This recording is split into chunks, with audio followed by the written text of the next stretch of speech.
How many sharks does it take to grill a Greek nationalist? One, and a Jewish shark at that. Though former hairdresser Emily Maitlis sinks her Jewish fangs into Syriza's new finance minister, Yanis Varoufakis, he deftly curbs her prickly Jewish tongue. There seems to be a lot of ambiguity in what you're saying, because you present one face... No, there's a lot of ambiguity in your reports. Well, there's... Excuse me. Sure, there's one face, though, isn't there? Just one more second. There is no ambiguity in our reports. You're cutting me down and cutting me off. Yep, an exact metaphor for the debt enslavers. I mean the IMF, who wish to cut Greece down with economic pillage and plunder.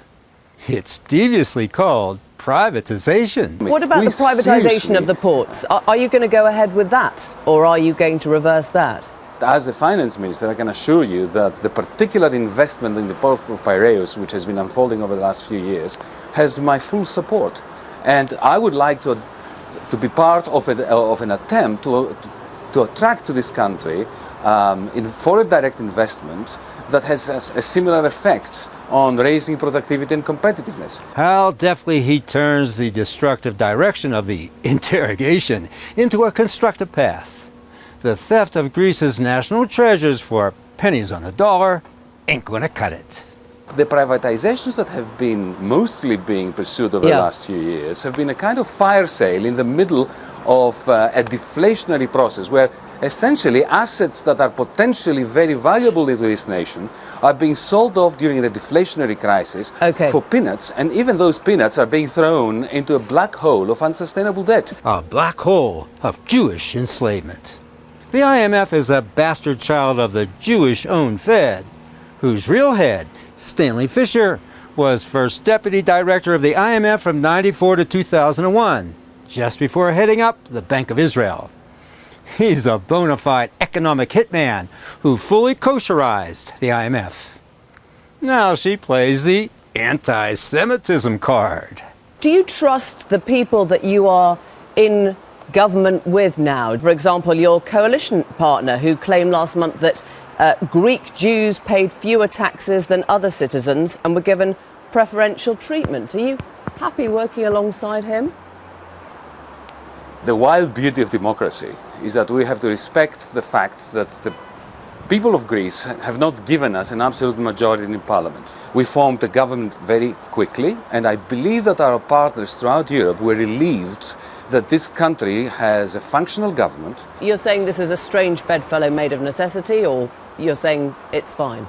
Well, does Mr. Cameron endorse everything that Mr. Clegg say? This is how coalitions work.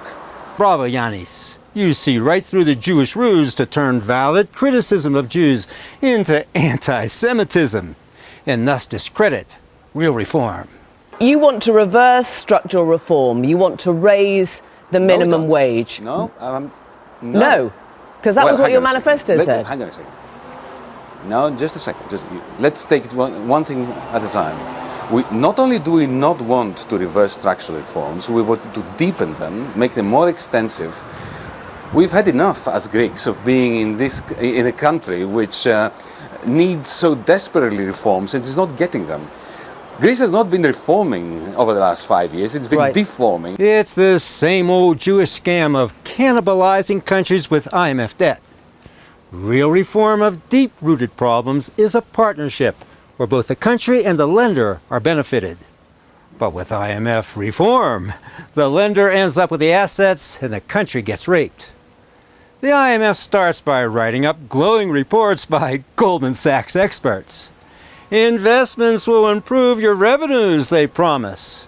But when the revenues fall short, the IMF snivels. We're so sorry you screwed up. Give us your national treasures and we'll renegotiate. But Syriza ain't buying it. Italy and Spain aren't far behind. They just might throw off the Jewish corpse, rotting the entire Eurozone.